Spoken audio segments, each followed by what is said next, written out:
5A, groupe 8. Bonjour, aujourd'hui je vais vous présenter avec ma camarade un oral qui va porter sur l'identité. Pour rebondir sur le sujet, nous allons nous aider du film Billy Elliot, mais avant de parler de ce dernier, nous allons voir les définitions des différentes identités. Alors, comme l'a dit mon camarade, nous allons voir la définition de l'identité. Il faut savoir qu'il y a plusieurs types d'identité, l'identité légale et l'identité personnelle. L'identité légale est ce qui permet d'identifier et de reconnaître la personne aux yeux de la loi et de tous, grâce à notre prénom et notre nom, attribués par nos parents à notre naissance. Mais il n'y a pas que ça, il y a aussi la nationalité, le sexe, la date et le lieu de naissance. L'identité personnelle est celle qui ne concerne que la personne en question. Elle se construit du jour au jour par les choix que l'on fait, et même parfois par les choix de notre entourage ou de notre environnement. Et pour approfondir ces notions, nous allons traiter le cas de Billy Elliot. Présentation du film. Le nom du film est Billy Elliot. L'auteur est Stephen Daldry. Il a été réalisé en l'an 2000. La nationalité est britannique.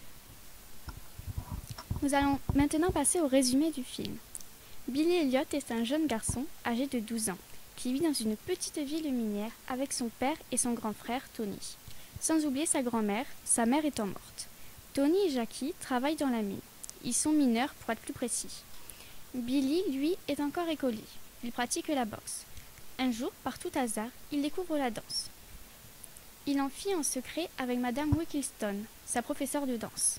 La danse devient vite sa passion, et ce que Billy va pouvoir réaliser son nouveau rêve de danseur. Présentation de Billy Elliot. Billy Elliot est un jeune garçon âgé de 11 ans. Il est de nationalité britannique. Il vit avec son père Jackie, son frère Tony, sa grand-mère, et la mère est décédée, et son meilleur ami est Michael. Nous allons maintenant voir l'affirmation de soi. À la fin du film, Billy affirme son choix et montre fièrement à son père sa danse. Et oui, le soir même de Noël, Billy montre à son père sa pratique et passion pour la danse. La rébellion pour Billy, c'est quand il danse devant son père, après s'être fait prendre à enseigner quelques pas de danse à son meilleur ami le soir de Noël. Lors de cette danse, on peut distinguer son envie de rejouer et rendre fier son père. Maintenant, on va passer à l'évasion. Pour Billy, c'est la danse qui lui permet de s'évader. Grâce à ça, il a l'impression de s'envoler ou de disparaître. C'est pour ça qu'il danse si souvent. Ceci l'aide également à oublier tous ses problèmes, le refus de son père envers la danse et le décès de sa mère.